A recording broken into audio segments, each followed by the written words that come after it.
Hola, hoy vamos a hablar con Javier Moscoso. Les va a contar su historia, nos va a contar. Es una historia muy interesante y de mucho tiempo en España y pues, Estados Unidos y Perú y muchas cosas. Entonces vamos a empezar con qué ha pasado con tu vida, no sé, desde que empezaste a salir de tu país, de dónde sos y todo el cuento. Bueno, antes que nada, Enrique, muchas gracias por invitarme a tu canal. Vale, es un placer estar aquí. Y bueno, en cuanto a tu pregunta, bueno, mi infancia ha sido muy bonita, muy enriquecedora, digamos, desde mi punto de vista, por las diversas cosas que tuve que pasar en la infancia, por la situación de mi madre. Pero yo emigré a Estados Unidos por... Espérame, ¿cuál es la situación de tu madre? Bueno, mi madre tuvo una segunda pareja luego de haberse separado de mi padre. Una segunda pareja que tenía un restaurante, el último negocio que tuvo. Y regentamos un restaurante en la zona de Surquillo, en Lima, de donde soy yo, porque soy de Perú. Y bueno, mi padrastro falleció por salir a perseguir a un comensal que había ido sin pagarse la cuenta. Entonces mi madre estaba en la cocina, yo había acabado de llegar del colegio, porque en esa época contaba con 12, 13 años, y cuando vi a mi padrastro salir corriendo detrás de alguien, entonces me llamó, yo salí y me dijo, tú ves por este lado y yo voy por este otro lado. Y entonces rodeamos la calle y yo cuando llegué antes de llegar a la esquina, vi que él había llegado, antes había pasado el comensal corriendo y cuando llegó a la esquina, al cruce, él se cayó. Y cuando me acerqué, lo vi que estaba un poco así asfixiándose, un poco morado. Se acercaron transeúntes que estaban, porque fue en medio de la pista, y a reanimarlo, a darle masajes en el pecho, respiratorios, cardíacos. Y yo asustado, porque del momento yo le decía, ¿pero qué estáis haciendo? Y entonces, bueno, una persona llamó a la ambulancia, otra persona fue a llamar a mi madre, porque como éramos del barrio, pues no nos conocíamos. Y yo estaba viendo cómo maniobraban con él. Llegó la ambulancia, lo llevaron y falleció en el camino al hospital. ¿Qué le Le dio pasó? un paro cardíaco, porque era una persona un poco obesa, estaba tratándose, digamos, de bajar de peso, y el sobreesfuerzo de salir corriendo de improviso, más la adrenalina, supongo, pues cayó fulminado. ¿Y eso qué significó? Pues que mi madre no se vio, porque era un restaurante regentado sobre todo por ellos, y yo que les echaba un cable.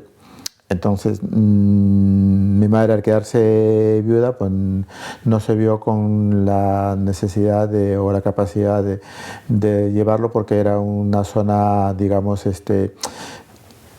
un poquito Neural. conflictiva, digamos, sobre todo en la calle donde estábamos, a pesar de que enfrente había un centro de salud, había una comisaría y un comedor social. Bueno, no podían llevar al centro de salud del frente. No, porque llamaron a la ambulancia y el centro de salud era, bueno, supongo que como un CAC de primeros necesidades ambulatorio, como se llama aquí en España. Y cuando lo llevaron al hospital, bueno, falleció en el camino.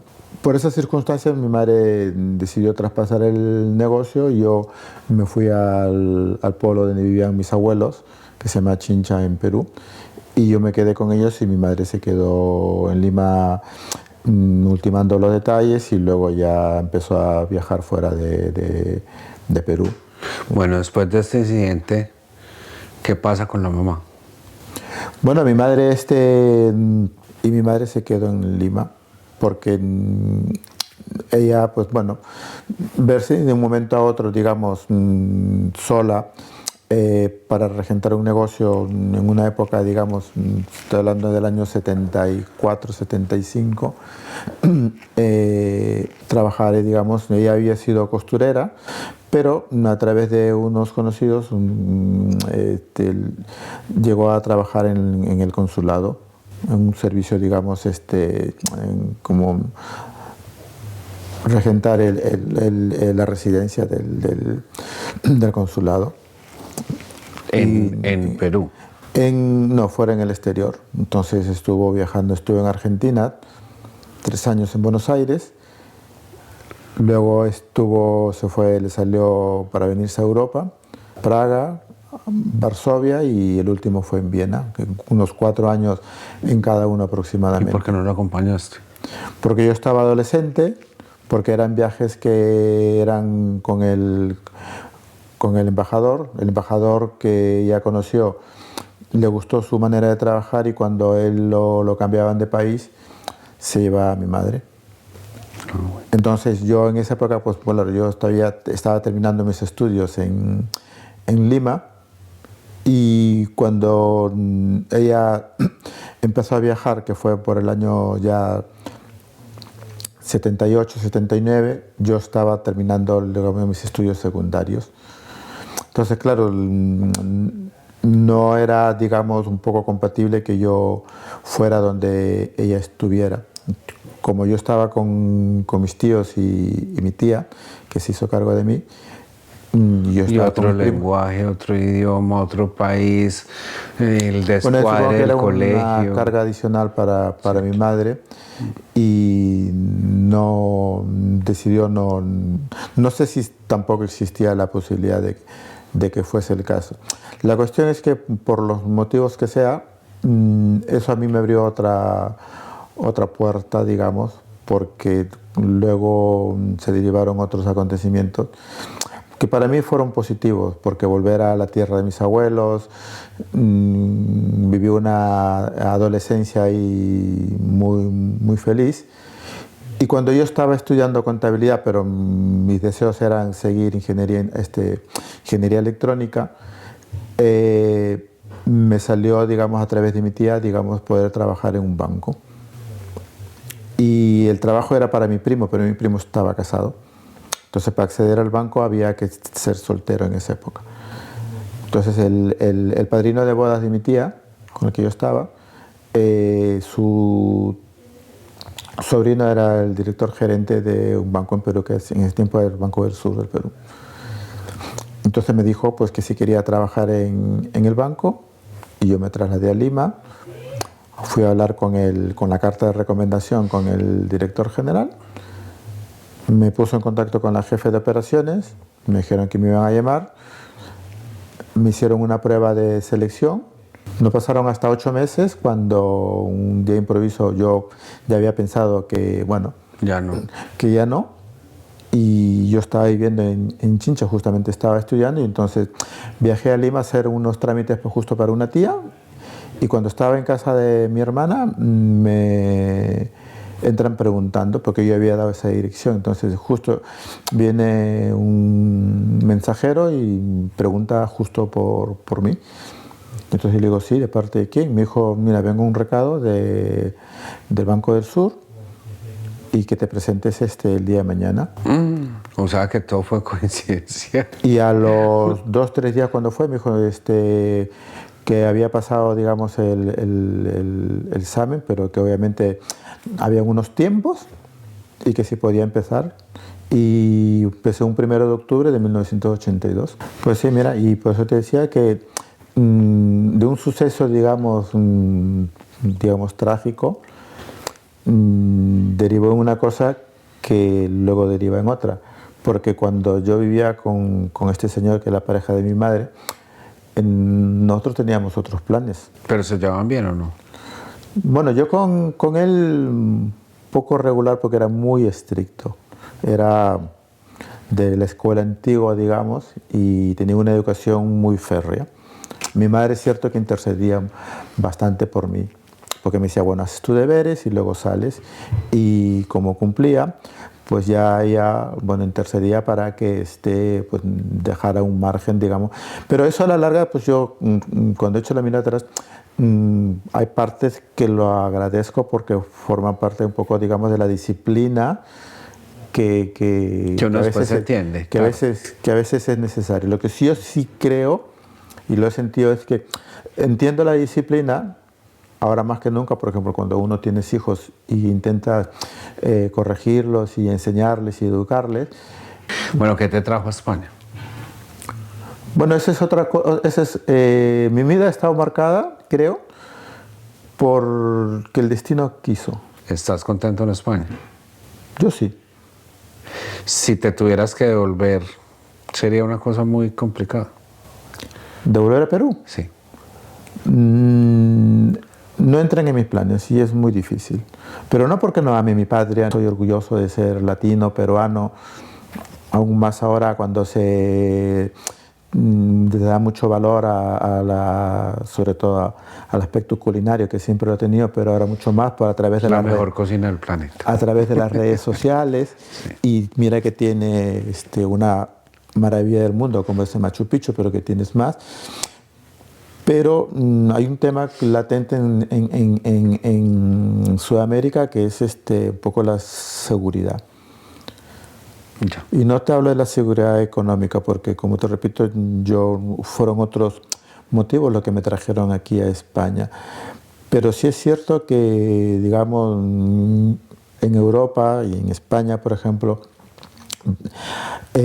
felizmente hay un estado de tranquilidad, de paz, de poder salir y disfrutar, digamos, en la calle sin un temor excesivo siempre también obviamente sabiéndose por dónde uno mover, porque ciudades y sitios, digamos, peligrosos los hay en todas las ciudades del mundo. Pero en líneas generales, pues aquí es lo que tú tienes, la seguridad de poder caminar con tus hijos, con tu pareja, irte y salir de noche, o irte a una discoteca y coger el bus nocturno y llegar a tu casa tranquilamente. Entonces, eso es para mí un motivo sobre todo muy valioso, de muchísimo peso, independientemente que ya con los años que yo llevo aquí, pues... ¿Cuántos años llevas acá? Bueno, yo llegué en finales de abril del 96, entonces llevo ya casi 28 años, si no me equivoco, aquí siempre en Barcelona. Y muy agradecido. ¿Siempre en Barcelona? Sí. ¿Cómo es esa oleada de inmigrantes que han llegado aquí? Mira, yo soy obviamente un inmigrante. No es el primer país donde he estado y cuando lees y ves cómo es el mundo en general, inmigrantes al final, de mi punto de vista, somos todos. Porque en Perú habían personas de otros países, en Estados Unidos, en Inglaterra, yo que he tenido la oportunidad en este siglo, sobre todo, de viajar por varios países de Europa, y veo gente española por otros países trabajando, veo gente que viene a trabajar. Yo creo que la inmigración no creo que sea mala, al contrario, es buena. Porque hay mucha gente buena, pero como en todas partes del mundo, lamentablemente se focalizan en las personas, digamos, que a lo mejor vienen y si hay un delincuente que si es latino, pues se tiende a generalizar. Las personas que venimos de afuera contribuimos digamos, al desarrollo de cada país y hacemos labores que a veces mucha gente del propio país no las hace. Javier, antes de venir a vivir a España, él vivió en Estados Unidos. Contanos esa parte de Estados Unidos. Paralelo a eso, en mi vida personal, ¿vale? Yo ya me había casado, tenía mis 2 hijos a esa altura y la madre de mis hijos pues quería tener un local propio y montamos un negocio en sociedad con su tía, que era montar como una hamburguesería tipo McDonald's, pero con un estilo y una marca propia. Propio, con unas hamburguesas que nosotros mismos creábamos, ¿vale? Y pues lo que aquí se llamaría pues un emprendedor, ¿vale?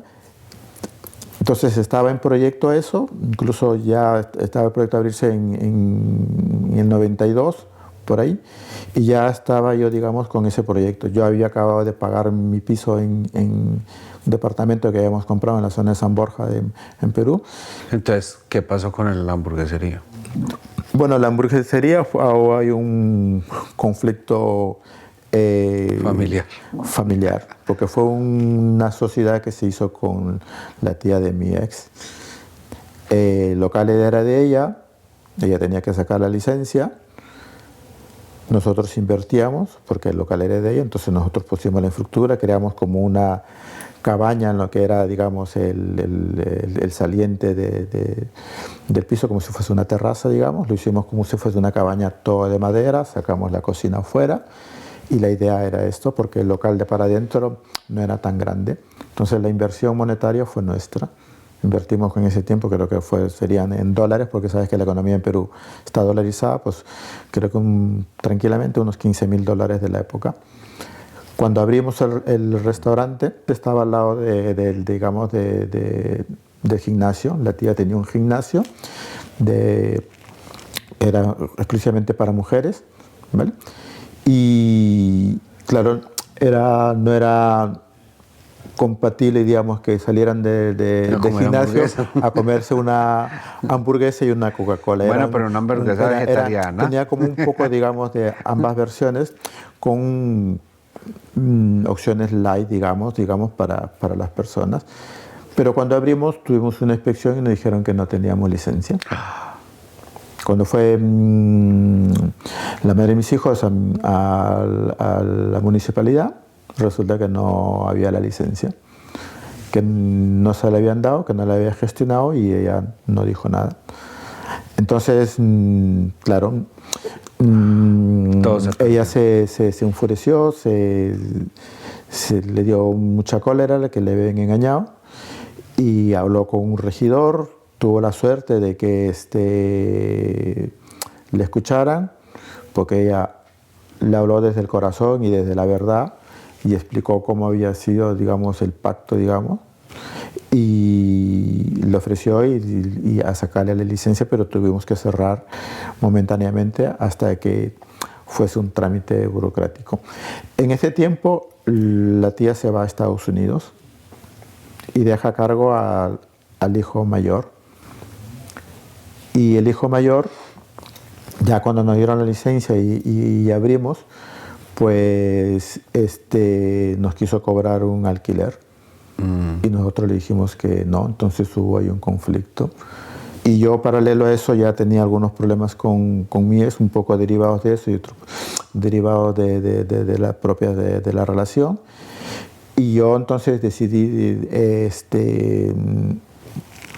buscarme, digamos, las habichuelas por mi parte, porque el negocio era una idea de ella, 100%, yo la apoyaba obviamente, pero era para que ella lo regentara y yo seguir con mi carrera profesional. Bueno, sus tíos de Estados Unidos querían, porque tenía otros tíos más además en Estados Unidos, le dijeron, pues bueno, que si se querían ir, porque sabes que en Sudamérica hay mucha tendencia a buscar el sueño americano.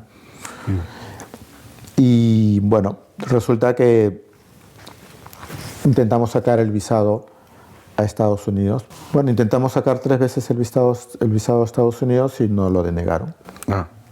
Ni yo teniendo casa propia, coche. La cosa se quedó ahí hasta que a principio del año 95, a mí se me ocurre un día con una amiga irme a buscar hacer el visado. Yo dije, voy a intentarlo, y fui solo. Y yo sabía que cuando vas y presentas la documentación, si ellos se te quedan con el pasaporte y te dicen vuelve dentro de un par de días, es que te lo van a dar. Entonces fui yo y estaba muy tranquilo, muy relajado. Me acuerdo incluso que iba vestido de pantalón negro, una camisa blanca, y una camisa blanca que en ese tiempo no tenía la solapa, sino solamente tenía el botón. Como aquí mismo botón, como si fuese parecía un cura. Sí. Fui yo, porque siempre he sido y soy muy tranquilo. Sí, tienes cara cura. Sí. Bueno, he conseguido alguna confesión amigable. Está bien.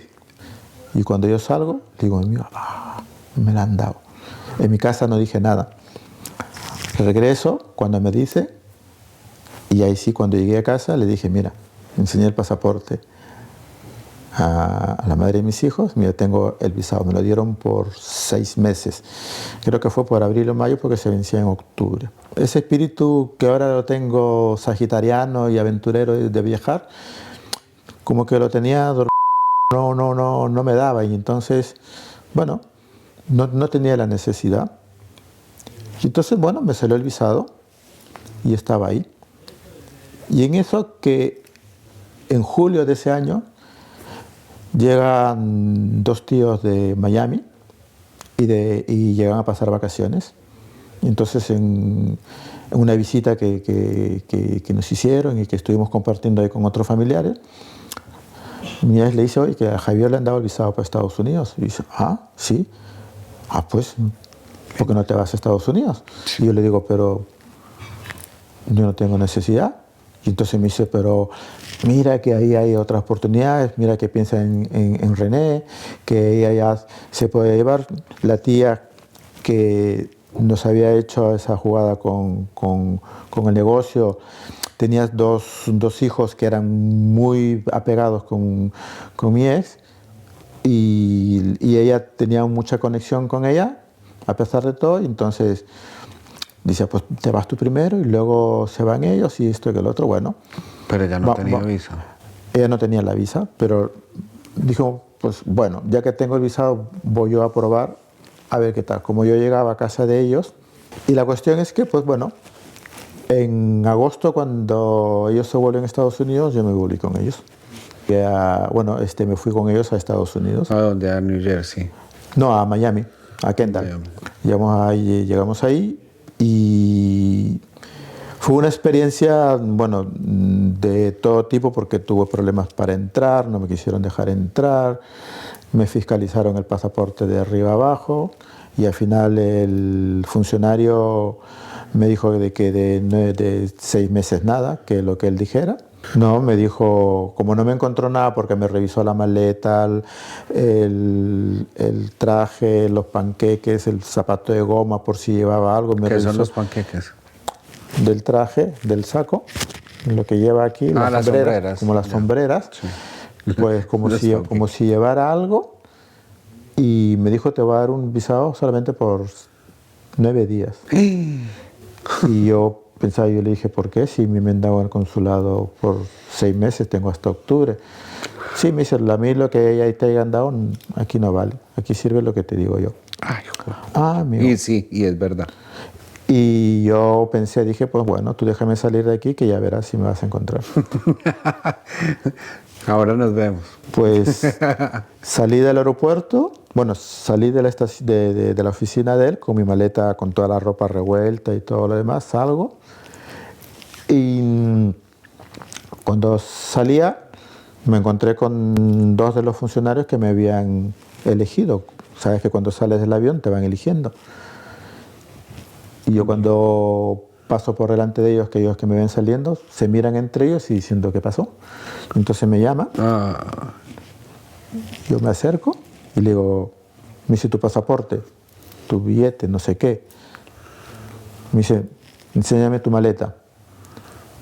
Y entonces ya cuando empezaron a revisarme nuevamente, después de haber estado como 1 hora y media ahí esperando y pasando todo esto, ya a mí se me empezó a pasar la tranquilidad y me estaba empezando a calentar, y entonces le digo, pues a ver qué pasa.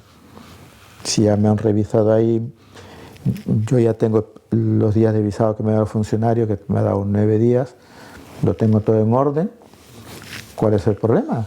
¿No? Ya me puse un poco serio. Y me dice, si yo salgo de migraciones, entonces me dice, no, que nosotros no somos de migraciones. ¿No? Dije, agüita, ¿qué pasó aquí?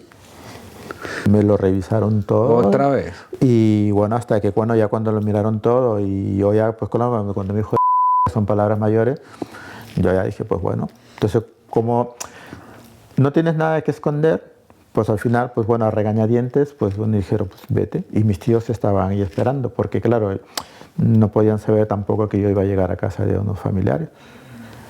Bueno, la cuestión es que después de estar ahí, un tío me dijo, pues vamos a una oficina de ayuda al inmigrante en Estados Unidos, en Miami, y pedimos extensión de visado.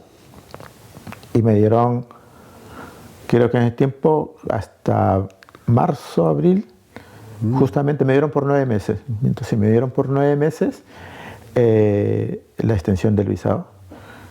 Y me lo pusieron en el pasaporte. Y la cuestión es que yo me dieron ganas de ir al aeropuerto. A mostrarle. Sí, a buscar al funcionario y le digo, mira, tengo la extensión del visado. Pero dijo, no, no agites al agua. Bueno, la cuestión es que estuve ahí y los comienzos ahí en Estados Unidos son difíciles por el idioma, porque también para aplicar no es muy fácil, a pesar de que yo estaba en casa de unos familiares. Bueno, yo me inscribí, bueno, lo que sucede es que nosotros, bueno, si nos conseguimos un Social Security y un DNI, ¿vale? A través de unas personas que los consiguen, me saqué el carnet de conducir. Eso hoy en día se llama un Mickey Mouse.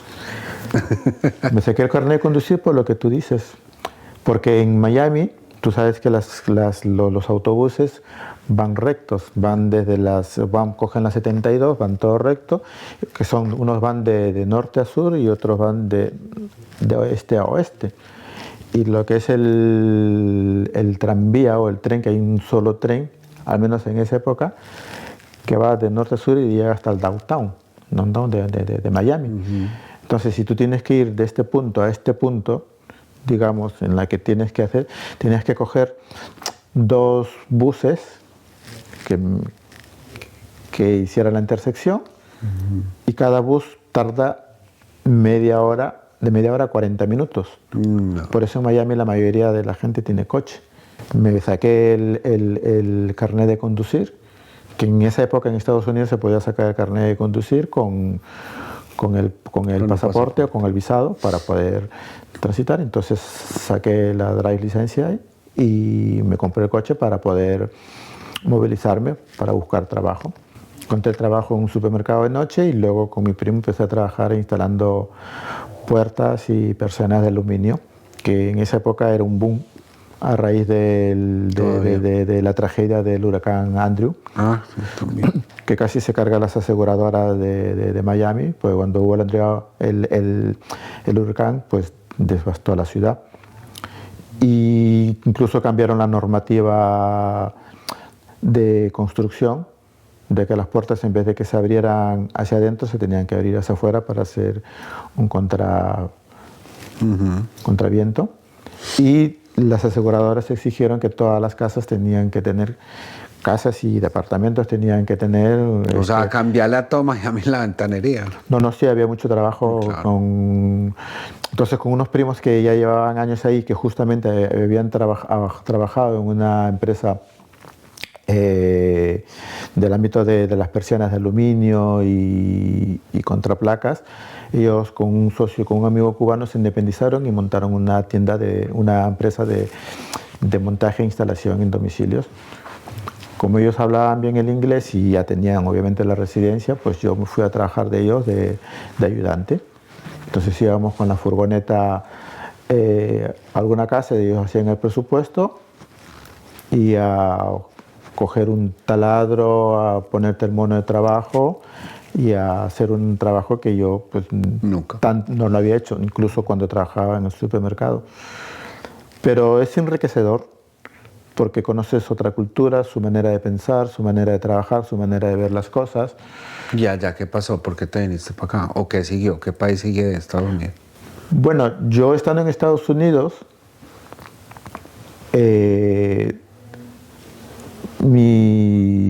la madre de mis hijos, pues bueno, intentó sacar el visado para irse a Estados Unidos. Quiso hacer lo mismo que yo. Se presentó, llevó la documentación, pero cuando le llama al funcionario para hacerle unas preguntas de rigor, le preguntaron si, creo que fue, no sé si era la fecha de bautizo del pequeño o cuándo nació. Y se quedó en blanco. No supo qué contestar, como si se lo hubiese nublado y no se acordaba. Y el funcionario le dijo, pues, chao. Obviamente se lo denegó. Y yo le digo, ¿pero qué te pasó? Me dice, no lo sé, es que se me quedé en blanco. Y a raíz de eso, pues, ¿qué pasó? Que se hartó. Ya dijo, no más. Ya con esta 4 veces ya no me van a haber visado. Ella tenía unos hermanos que anteriormente, cuando yo estaba en Lima y estaba trabajando en el banco, para el año 90 se habían venido aquí a Barcelona. Ah. Y entonces, como ella tenía contacto y hablaba con sus hermanos y sus cuñadas, pues le ilusionaron y le dijeron, véngase, que aquí hay mucho trabajo, que el trabajo para cuidar a personas mayores o limpieza pagan muy bien, nosotros te ayudamos, bueno, lo típico. Entonces un día me llama, pues teníamos comunicación en ese tiempo, semanalmente nos llamábamos. ¿Y ella se vino con los niños? Sí. Bueno, nos vinimos los 4, porque yo estando en Estados Unidos solo, yo echaba mucho de menos a mis hijos. Mis hijos tenían 4 años, 5 años y los echaba muchísimo de menos. Era lo peor de Estados Unidos, que la barrera del idioma, otra cultura, no había fútbol, había béisbol, había soccer, que aprendí bueno, pero claro, no era lo mismo. Entonces echaba mucho de menos. Entonces un día me llama y me dice, Javier, que yo me voy a España, ¿tú te vienes con nosotros o te quedas en Estados Unidos? Porque ella había hablado con una agencia de viajes para que los hiciera entrar a Europa en esa época, en ese año. ¿Qué año era? El 96. El único país que se podía entrar a Europa en esa época era Alemania. No, nosotros entramos como turistas. Por eso, pero había que pedir visa para visitar Alemania, ¿no? No, porque nosotros no íbamos a Alemania. Nosotros íbamos a Noruega. Ah. No entonces, bueno, te lo voy a explicar. Ya han pasado muchos años y no creo que me pase nada. Bueno, me llama y me dice, yo he contactado con una agencia de viajes que ayuda a entrar a la gente aquí a Europa. Y yo ya tengo los billetes separados para irme con Poliales. ¿Y te compré el tuyo? No, estaba a la espera de la respuesta mía. Me dice, ¿tú te venís con nosotros o te quedas en Estados Unidos? Y yo le dije, ¿cómo se te ocurre? Yo qué hago en Estados Unidos solo si el proyecto era que tú te vinieras con los chicos.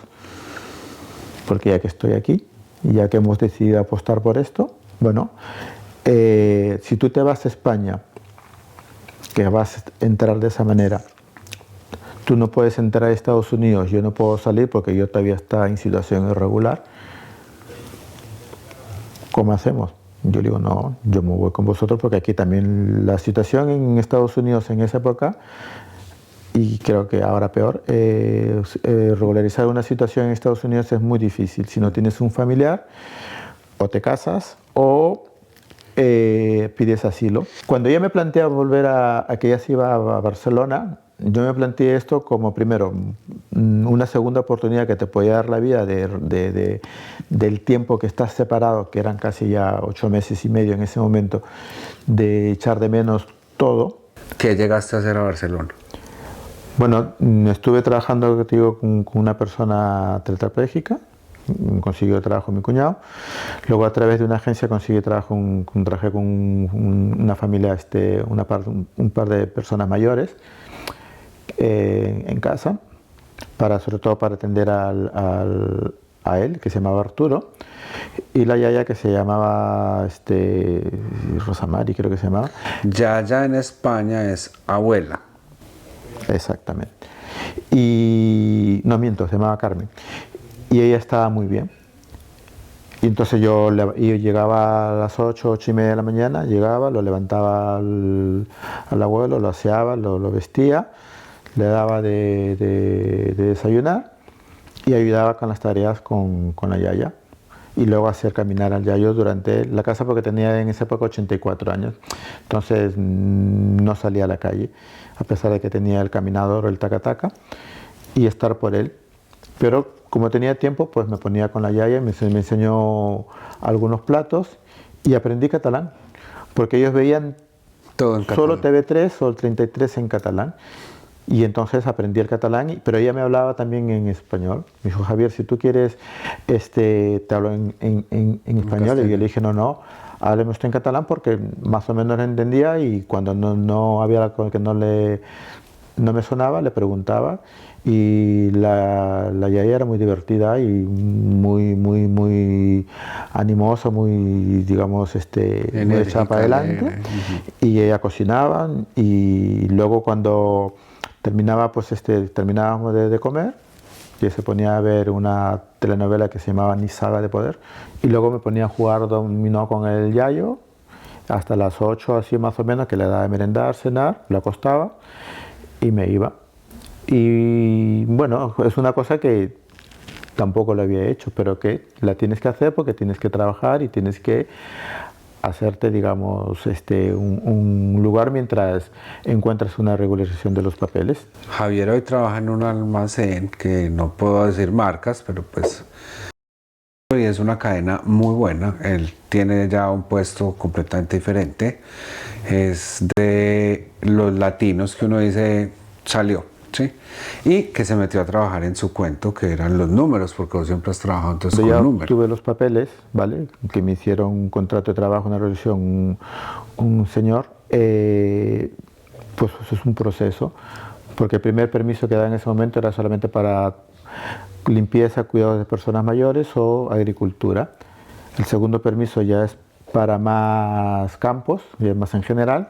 Cuando tú te vienes de tu país, te vienes con una maleta pequeña y un cepillo de dientes y tienes que empezar todo de nuevo. A construir. A construir. Entonces, no, te pones unas metas y trabajando a pocas horas, pues no era lo que nosotros queríamos.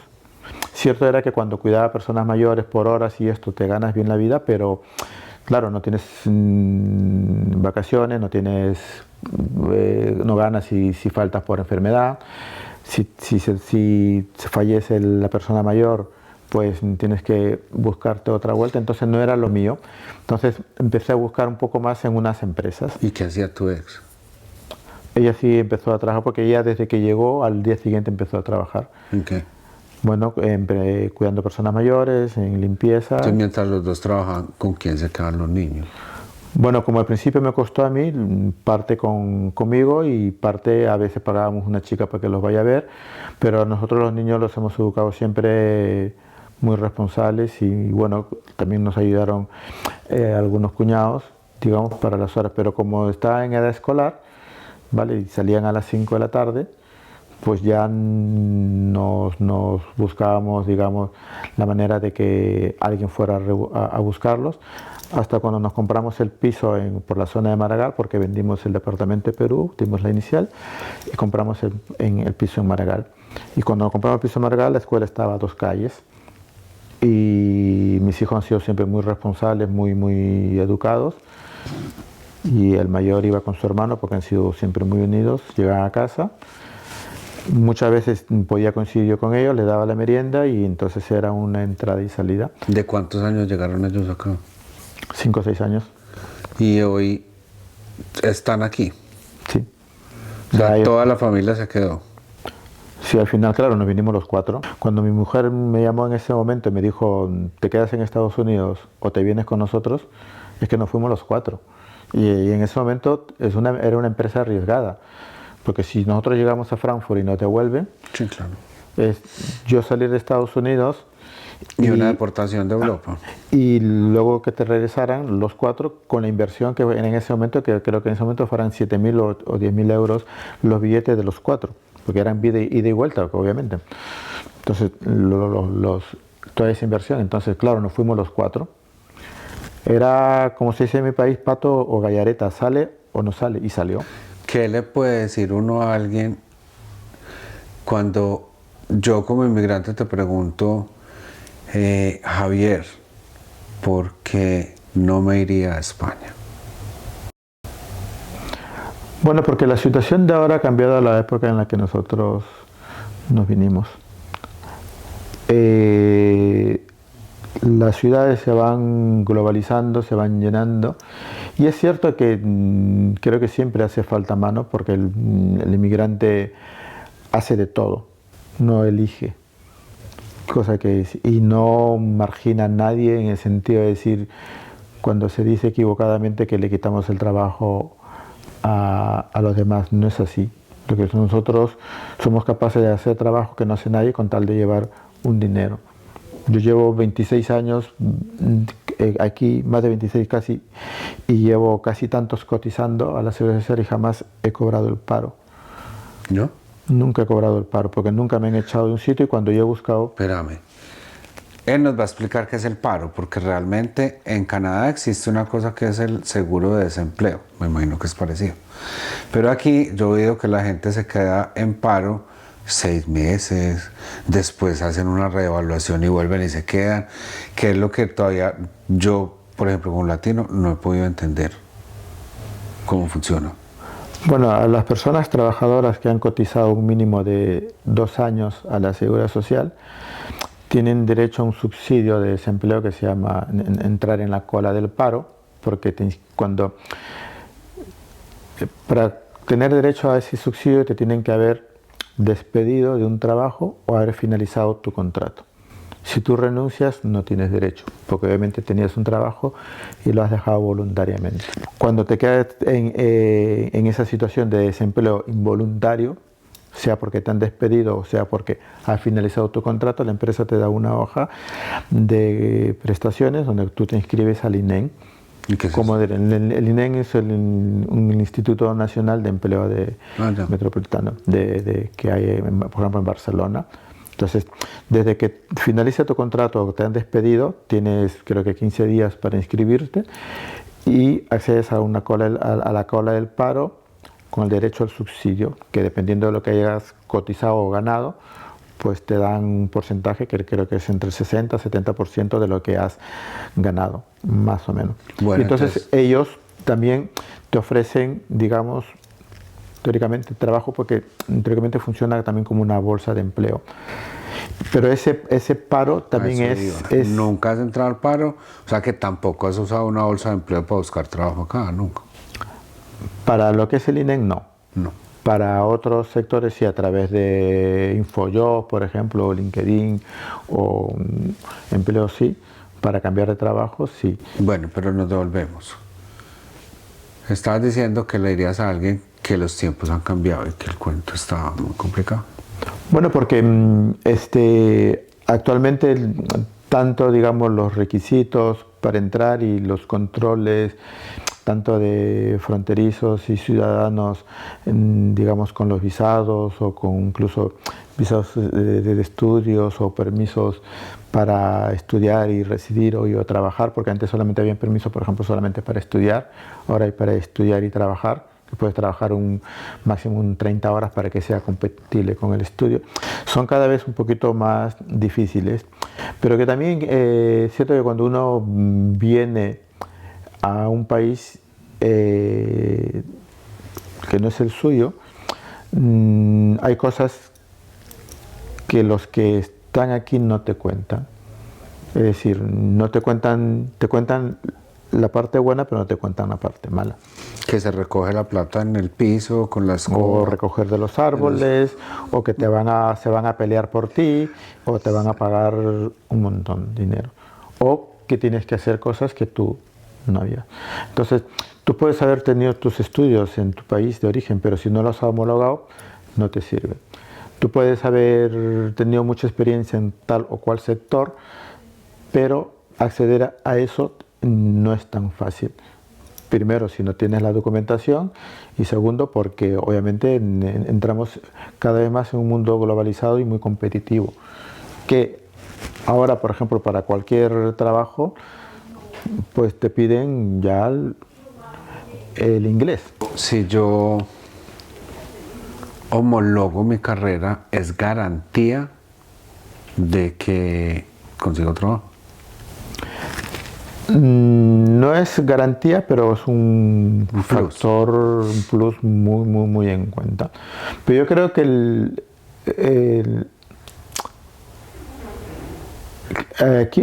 aquí en Europa, como en cualquier parte, trabaja el que quiere trabajar. Es decir, el problema es con qué ambición, con qué metas o con qué ego vienes. Tengo una pregunta que me la he hecho como mucho tiempo ahora que estamos empezando a ir acá, y es, por ejemplo, en Canadá, en las hojas de vida uno no pone los años. En la Canadá, en las hojas de vida, no se pone la foto. Canadá mira lo que has hecho y si le gusta lo que has hecho, te contrata. De hecho, la primera entrevista es telefónica. Entonces, aquí, ¿hasta cuántos años se puede trabajar? ¿Hay algún tipo de racismo en el hecho de que aquí se exigen poner la foto, aquí sí?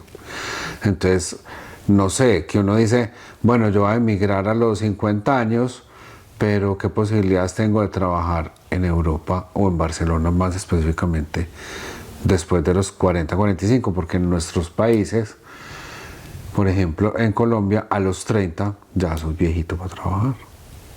¿Aquí qué? Bueno, yo te puedo contar un poco más sobre mi filosofía de vida y de pensamiento que de lo que haya realmente honestamente comprobado últimamente. Para mí el factor edad no es un handicap en contra. Al contrario, puede ser positivo, pero creo que es más positivo la actitud de la persona y la mentalidad de las personas. Es cierto que existe una creencia, pero sobre todo de las personas, de decir que automáticamente una persona que se queda desempleada con 40, 45 años, ya automáticamente se pone en sentido negativo y piensa que le va a ser difícil de trabajar. Una persona que puede ser más responsable y con más experiencia, que siempre es un plus, ¿no? Entonces yo creo que la primera barrera se la ponen las personas, en el sentido de decir, uy, qué difícil va a estar eso. Entonces, como mi filosofía es todo lo contrario, es que es ser positivo, porque cuando a ti en la vida no te regalan nada, porque lo haces tú con tu trabajo, con lo que tienes aquí, con las ganas que les pones, y porque tienes 2 piernas, 2 brazos, que puedes hacer cualquier cosa, las oportunidades se te van a abrir. Yo siempre he dicho, solamente quiero una oportunidad de demostrar que yo soy una persona competente y valgo. Ahora, obviamente, te tienes que, hacer lo que haga falta necesario para llegar a lo que quieres llegar o a lo que tú crees que es tu trabajo. Es decir, si me sale un trabajo de que tener que descargar un camión, lo descargaré. Si tengo que hacer un trabajo de ser mesero o como lo he hecho de limpiar, lo haré, pero eso no significa que me quede en ese trabajo. De momento me estoy sustentando y me estoy labrando y estoy cotizando, pero sigo buscando en lo que realmente pueda ser mi vocación. Obviamente tienes que saber o prepararte para lo que quieres, porque obviamente no vas a querer trabajar, por ejemplo, en una empresa informática sin tener nociones de cómo se maneja un ordenador, o trabajar en una asesoría si no tienes conocimientos contables o fiscales o tributarios. Entonces te tienes que encaminar. Entonces no es llegar y besar el santo, pero si tú mismo no te preparas, no tienes la mentalidad, esta positiva de que lo vas a lograr, no lo vas a lograr. Entonces para mí no es una barrera, pero yo sí veo que cuenta mucho a veces sí el tiempo de duración en los trabajos. Bueno, entonces absolutamente feliz en España. Yo sí, yo estoy tranquilo, estoy agradecido, ¿vale? Porque tengo a mi madre conmigo, que está muy bien, tengo a mis 2 hijos que están encaminados, están muy bien, de tenerlos cerca porque viven en la misma ciudad de Barcelona, tener un trabajo, digamos, que no es que haya sido mi sueño ni siquiera cuando empecé a trabajar, ¿vale? Pero por mi filosofía de vida yo soy una persona que soy agradecida con lo que hago, porque más vale ir a trabajar feliz con lo que haces que no porque vas a ir a trabajar infeliz, pues me cambio de trabajo, ¿no? Entonces mi trabajo para mí es divertido, es ameno, y a nivel personal también. ¿Por qué? Porque he encontrado una mujer maravillosa y después de tantos años de estar solo desde que me separé en el 2002 y haber tenido algunas relaciones aquí, pues he encontrado una persona que es muy afín a mí, aunque en algunas cosas seamos diferentes.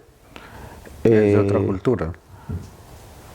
Sí, Bueno, te puedo decir que sí y no, porque es latina, es colombiana, no tiene la cultura peruana, pero la idiosincrasia Parecido. es parecida. Pero independientemente de la cultura, es su manera de ser.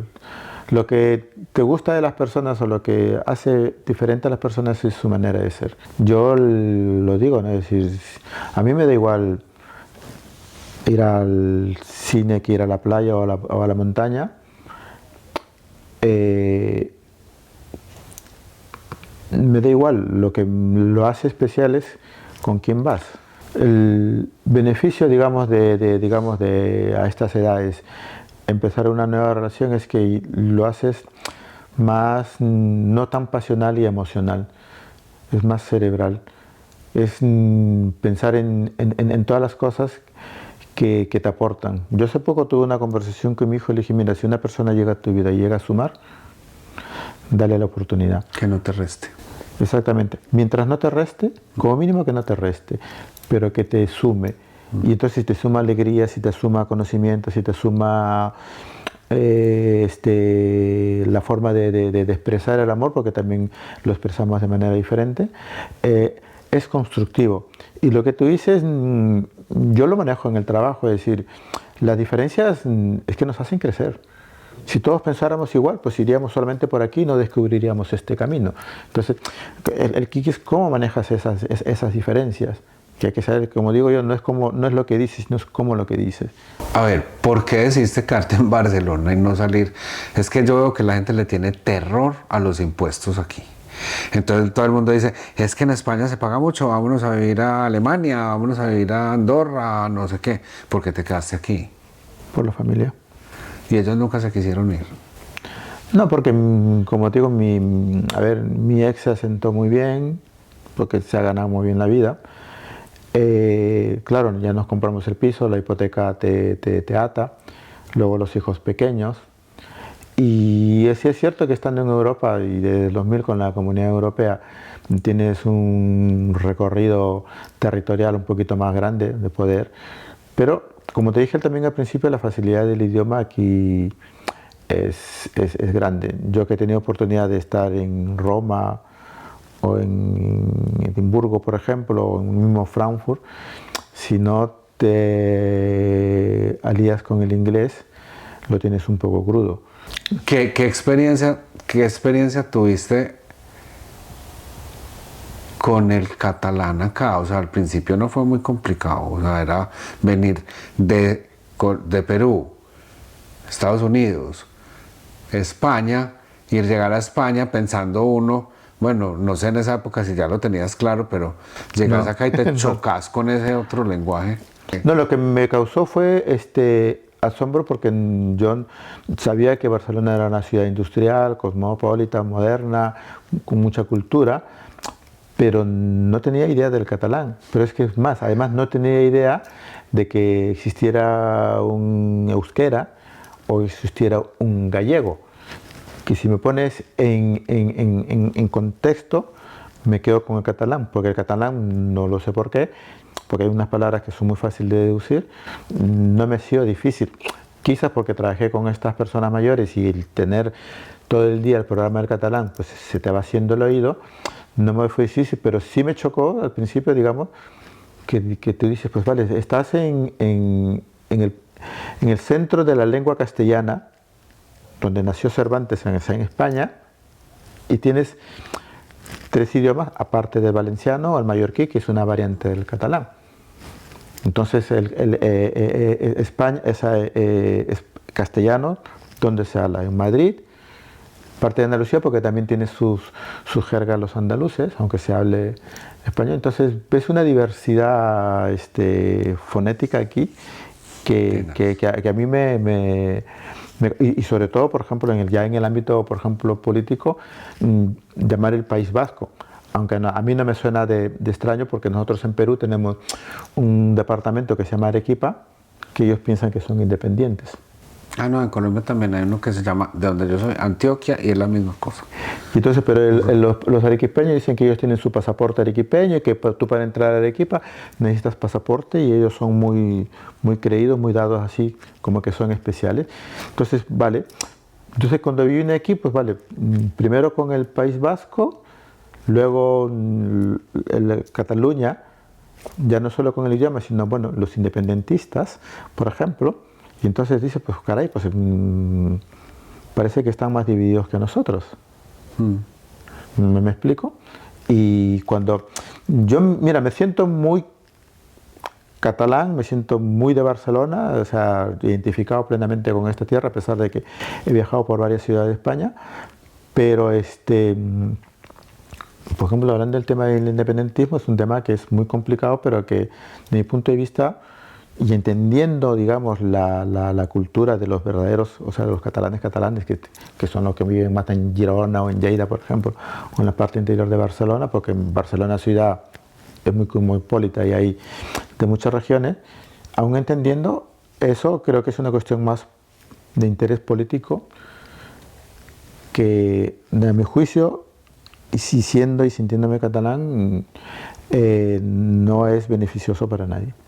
Vamos a tratar después de hacer un segundo capítulo de este cuento porque tenemos mucha conversación con Javier.